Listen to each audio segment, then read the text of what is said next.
நமஸ்காரம். தேசி கிருஷ்ணா. என் பேர் பத்மஜா. நான் இந்த யாத்திரையில் கலந்துட்டு ரொம்ப சந்தோஷம். ஆக்சுவலாக நாங்கள் ஸ்ரீரங்கத்தில் இருக்கேன், திருச்சியில் இருக்கேன். சென்னைக்கு என் தங்கையோட எதேச்சியாக கேள்விப்பட்டேன், இந்த மாதிரி மலைநாடு திருப்பதி போகிறேன்னு சொன்னால் டிக்கெட் கிடைக்கிறதா பாருங்க. லாஸ்ட் கடைசியாக தான் நான் புக் பண்ணேன்.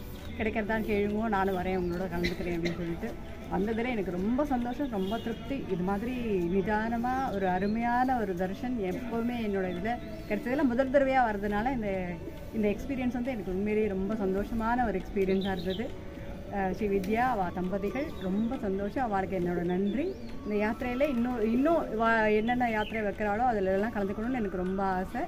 எனக்கு பகவான் அனுகிரகம் இருந்ததுன்னா நான் அவளோட சேர்ந்து எல்லா யாத்திரைக்கும் போகணும்னு ஆசைப்பட்றேன். அயோத்தியா கேட்டிருக்கேன், மாமி சொல்லுவாள், அவள் சொன்னான்னா அவளோட நான் சேர்ந்து போவேன். ரொம்ப சந்தோஷம். தேங்க்யூ.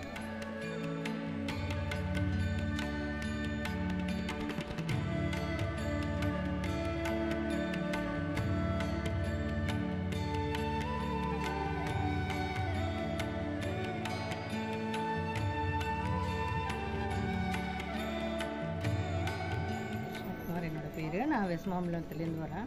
எனக்கு ஆக்சுவலாக இந்த யாத்திரை பற்றி இதான் ஃபஸ்ட் டைம் நான் வரேன். என்னுடைய ரிலேஷன் லக்ஷ்மி தேவி மேம் அப்படி அவள் சொல்லி தான் நான் வந்தேன்.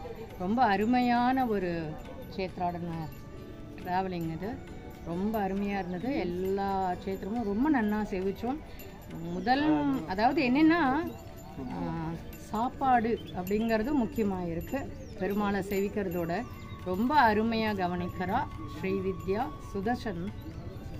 ரொம்ப அருமை, ரொம்ப அழகு, நிதானமாக ரொம்ப பொறுமையாக எல்லா விளக்கங்களும் சொல்லி எல்லா பெருமாள் க்ஷேத்திரங்களுடைய மகிமையெல்லாம் சொல்லி ஒவ்வொரு க்ஷேத்திரம் நாங்கள் சேவிக்க போகும்போதும் அவள் ஸ்ரீவித்யா ரொம்ப நல்லா அருமையாக சொன்னாள். ரொம்ப அழகாக கூட வந்தவாலும் அவ்வளோ கோஆப்ரேஷன் ஆனால் இருந்தது. ரொம்ப அழகான தரிசனம். தேங்க்யூ.